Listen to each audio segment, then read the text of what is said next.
Rick did a good job making announcements this morning. I sat there waiting for him to say, when he announced that I was going to be speaking this morning, that he grew up listening to me preach. Thankfully, he didn't say that.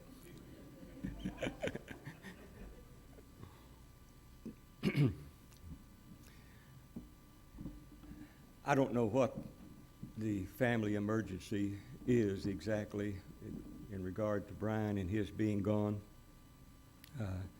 but he was very upset when he called me and told me that they had to go to Texas. Keep him in your prayers and that whole family. I feel sure that there's something going on that is more than just simply someone that's getting sick or whatever. I want to talk to you for a few minutes this morning about an example that we find in the Old Testament. The Old Testament is full of examples of godly people who followed God's commands and were good examples for us even today. And one of those that we don't speak of very often is the Prophet Elisha. I don't know how much you remember about Elisha. He was a prophet in the early years of the northern kingdom, the kingdom of Israel. And he was a disciple of Elijah, and Elijah taught him a great deal. He ministered to Elijah for several years before Elijah was taken. And as a matter of fact, Elisha was able to witness God's taking of Elijah in that whirlwind. And his doing that allowed him to do some things that we are not always familiar with. For example, you may not know this, but at the time that Elijah was told that he was going to be taken by God, he was in Gilgal. Gilgal's probably, I'm guessing, I don't know, 25 or 30 miles north of Jericho. I'm pretty sure you know where Jericho was. That would also put it about maybe 18 or 20 miles kind of northeast of Jerusalem. But anyway, he was there, and Elisha was ministering to him. And he had gotten the word, Elijah had gotten the word that God was going to take him. And he told Elisha to stay there in Gilgal, and that he would go and do what God wanted him to. Elijah says, I'm not staying, I'm going. In today's terminology, he was forceful enough to have said, you can't make me stay, I'm going. And so I don't know what was going on in Elijah's mind, but rather than go to where he was supposed to go, he then went to Bethel. You might remember that Bethel was the place where Jeroboam had set up a altar of sacrifice.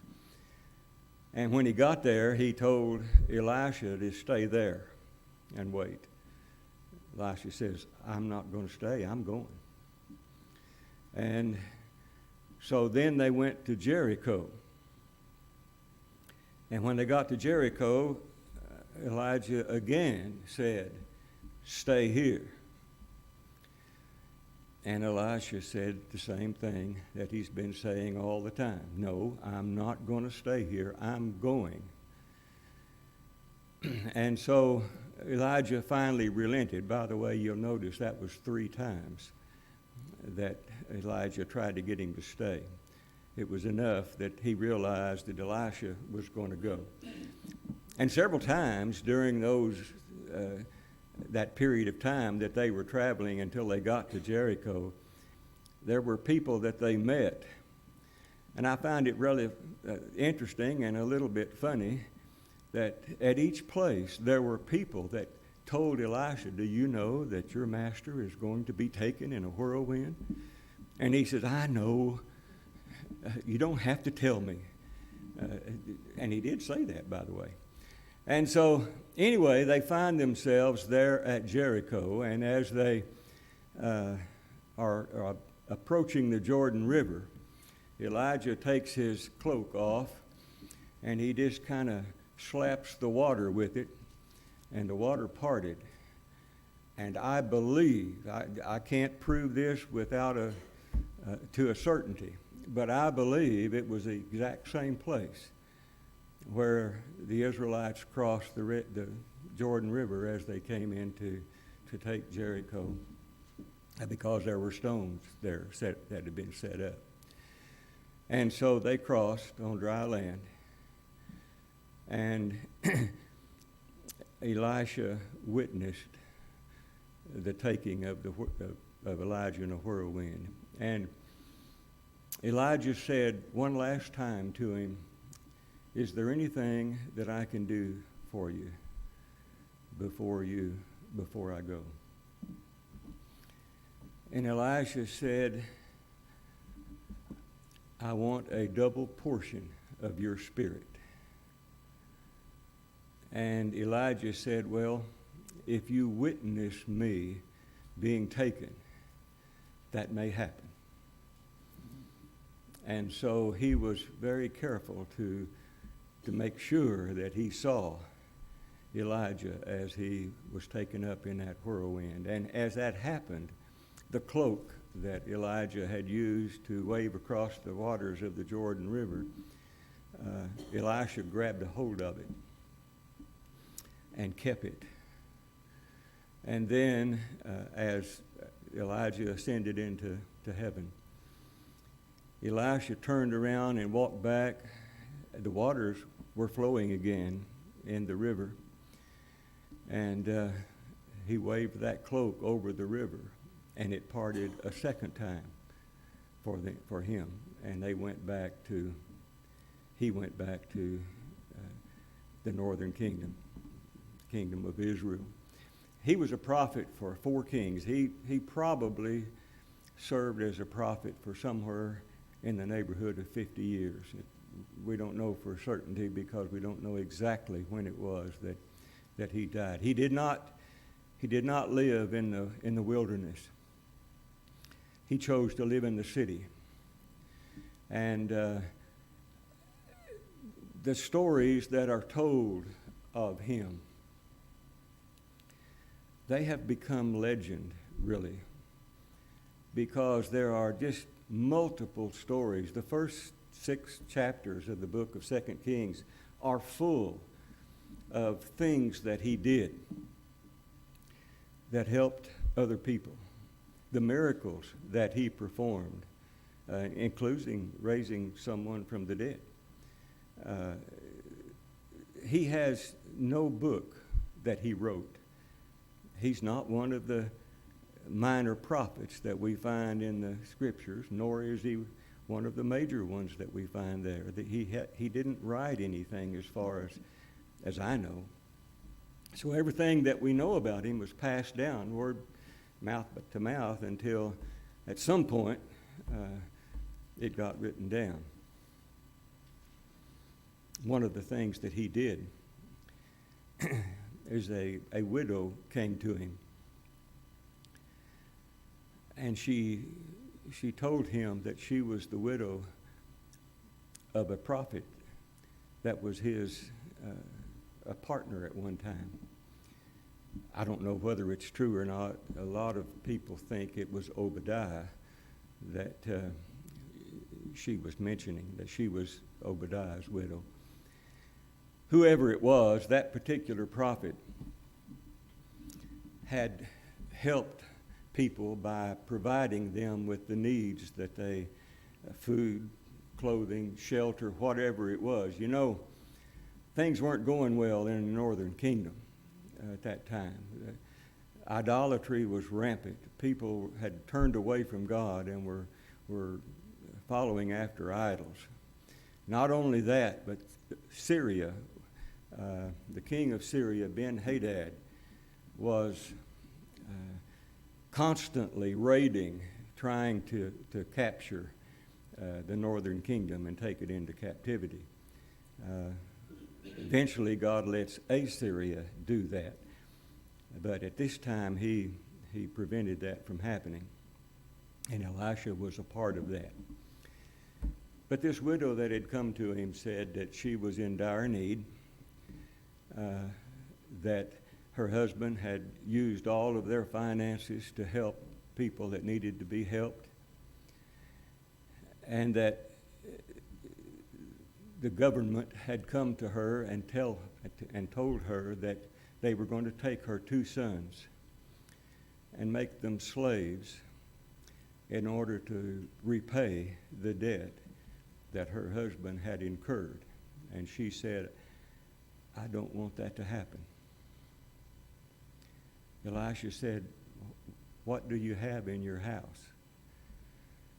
And she says, I have 1 bottle partially filled with oil. I'm assuming she meant olive oil. And that's all I have. Elisha told her to go to all of her friends and all of her neighbors and ask for any of the empty bottles that they might have in their homes. And he told her, from your bottle, fill those bottles. And she and her sons, because they hadn't been taken yet, gathered a tremendous number of bottles and brought them into her house. And she took that 1 bottle that was just partially full of oil, and she poured it in and filled the first bottle. And then she asked for the second, and she filled it. And that continued until every single bottle was full. And when she asked her son, bring me another bottle, he said, there are no more. They're all full. And it is said that the oil quit flowing out of the bottle that she had. And Elisha had told her to take those full bottles of oil and sell them.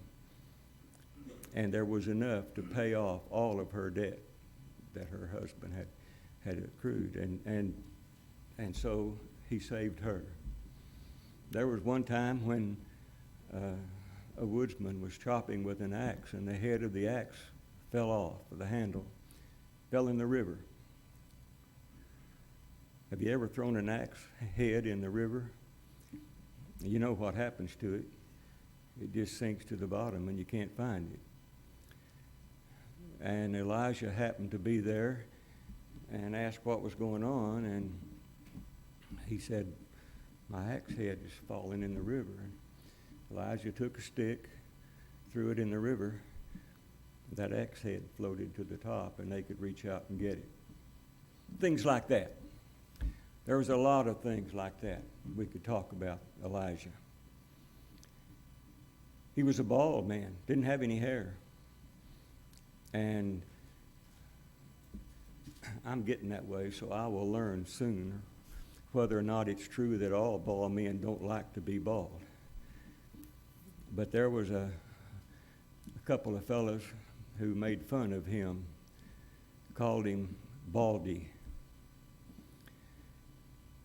And he caused 2 bears to come, and they mangled those 2 boys. Didn't kill them, but shook them up a bit. He didn't like to be called bald-headed. As I said, he was a prophet to the northern kingdom. And Assyria had been causing a lot of problems. The thing I want to talk to you about, all this is just lead in. What I want to talk to you about this morning is a situation where Ben-Hadad had been trying to take the northern kingdom, Israel, several times. I don't know how many times. Just one after another, he would come in and bring his army. And however it happened, he never was successful. because all of the plans that he laid were thwarted. And finally, it got to the point to where he figured out somebody is telling them what my plans are. I must have a spy in my midst. And so he began to hold his meetings, his planning sessions, if you will, in a private, secret place. Nobody there but he and his generals. And they came up with a terrifically good plan. And when they started to implement that plan, it fell apart. And it failed. And he said, I know now that there's a spy in my camp. And so when he called all of his ministers together, he asked them, which one of you is the spy? He didn't word it that way, but that's what he was saying. Which one of you is for Israel instead of for me? And of course, nobody said anything. And finally, one young guy, he said, "O king, you know who it is. It's Elisha, the prophet. He's telling the king of Israel what your plans are. He even knows what you say in your bedroom in the evening when you're alone." And that was true. God was telling Elisha the plans so he could thwart them. Ben-Hadad then decided there's only one thing left to do, and that's just to capture Elisha. So he set a plan in motion to get that done. He sent a terrifically huge army with horses and swordsmen and chariots. They surrounded the entire city of Dothan. That's where they knew that he was. And they surrounded the whole city. The soldiers, as they were aligned around the camp, could reach out and touch the soldier next to them. So there was no way that Elijah was going to get out of there. They did it during the night, in secret. When they woke up the next morning, a young fellow who was ministering to Elisha looked out and he saw all of those horsemen completely encircling the city. And he just knew, we're done for. And he went to Elisha and he woke him up and he said, "Hey, do you see that? What are we going to do?" You know, he was thinking it was just going to be him and Elisha against that whole army. And so the odds were greatly in their favor, and there was no way that they could come out of that. And Elisha said to him, "Those that are for us are greater than those who are aligned against us." And he asked God to open the eyes of that young fellow. And when that young fellow looked out, what he saw were fiery chariots that were completely circled around those who were against him, the army of Syria. Many times more than what the army existed of.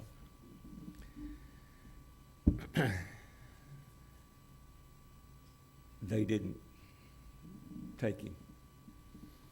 He asked God to strike them all blind, the entire army, to strike them blind, and he did. And then Elisha went to them and said, "You can't see where you're going, so follow me."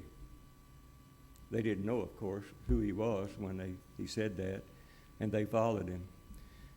And he led them to the king. and delivered them to him. There are other stories like that. But actually, all they are stories unless we can get some benefit from reading them. So, let's draw 3 points and make the application. Number 1, the enemy surrounds us today, just as they were surrounding the city of Dothan back then. We live in a hostile society. Things are just getting worse and worse, it seems like. Evil is all around us constantly. And not only that, we have to deal with sickness and threats and temptation and sorrow. We have to deal with personal problems, economic difficulties,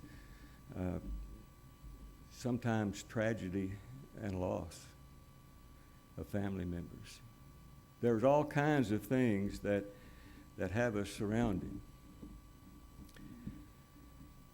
And in the words of Elijah's minister, what shall we do? How can we get away with this? Our enemy isn't Syria. Our enemy is Satan, the devil, evil. The spears and the darts that he throws at us are not literal spears and darts. They're made up of temptation and trial, enticements that are pleasing to us or appear to be pleasing to us in order to get us to come over to his side and enjoy those good, fun things of life.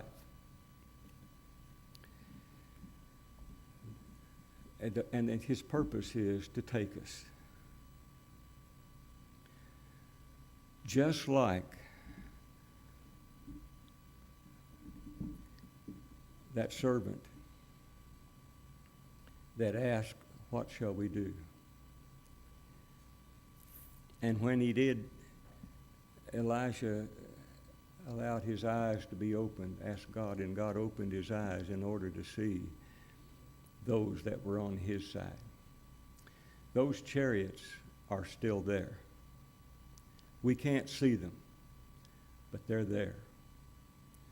There is more for us than they are against us. And they are more powerful than those who are against us. And so, even though some have succumbed and sadly have been taken, we need to remember, as Peter says in his first letter in chapter 4, that if we resist when we face an adversary, it causes great glory to be applied to God for our faith. And God is glorified, and our light shines the brightest. So, let's look at the chariots of fire when we're faced with temptation. Number 2, God is greater than our enemy. We need to learn from stories like Elijah and others. And as I said, the Old Testament is full of those things. We don't need to leave God out of the equation. Because if we have God in there on our side, then there is no adversary that is powerful enough to take us. He won't allow that to happen. Jesus told his disciples in Matthew chapter 10 and verse 28, "Do not fear those who kill the body and are unable to kill the soul, but rather fear him who is able to destroy both body and soul." Stay on the Lord's side. And finally, the third one. When I told you that story about Elisha and the chariots of fire and him leading the blind to the king. I don't know what was going through your mind. You may have been thinking, well, they're going to kill them all. They didn't. Or they're going to make them all prisoners of war. They didn't. Elisha had told the king when he led the people, the army of Syria there, he said, I want you to take care of these people. I want you to feed them, clothe them if necessary, nourish them, give them water, and send them home. And he asked God to remove the blindness, and it happened. And so all that army went back to Ben-Hadad. And when he found out what had happened, it upset him to such a degree that he never again tried to take the northern kingdom of Israel. You see, early on, Elisha had determined his course in life. First, he kept his communication line with God open. He was asking God and listening to God so that everything that he did was what God wanted him to do. He was faithful in that. We have a way to communicate our needs and our wants to our Father in heaven. It's called prayer. Prayer is one of the most important things that we need to observe and to practice in order to help us. Secondly, Elisha never lost his faith. Not one time did he waver. Others around him did, but he did not. He was the one who was in control. God was the one who was directing him. And whatever it was that he faced it openly and directly, and he faced it in such a fashion that good came from it. Remember when Stephen was stoned, Acts 7, is that right? The last thing before he died is he was allowed to get that glimpse of heaven. If we don't lose our faith, there's going to come a time when we're going to be faced with the same thing Stephen was. We're going to be faced with death. We know it's there. It's just hovering over us. It's just a matter of being a heartbeat away, as they say. When that time comes, if we have kept our faith, actually it's a good thing, because then we get to go home and be in heaven. And finally, Elisha was obedient to God. Our obedience is the illustration of our faith. We need to stay on that narrow path that leads to that straight gate. We need to follow God's laws and his commands and the things that our Savior has told us we need to do in order to stay on that narrow road. But not only that, we need to lead others to find that road so they too can be saved in heaven eventually. So, I hope every one of us here are on that road. I think we are. But if we're not, or if you know someone that isn't, show them the road. Help them get on it, because it's the only thing the only way that leads to salvation in the end. If you need some help this morning for whatever reason, make it known as we stand together and sing, and we'll help you.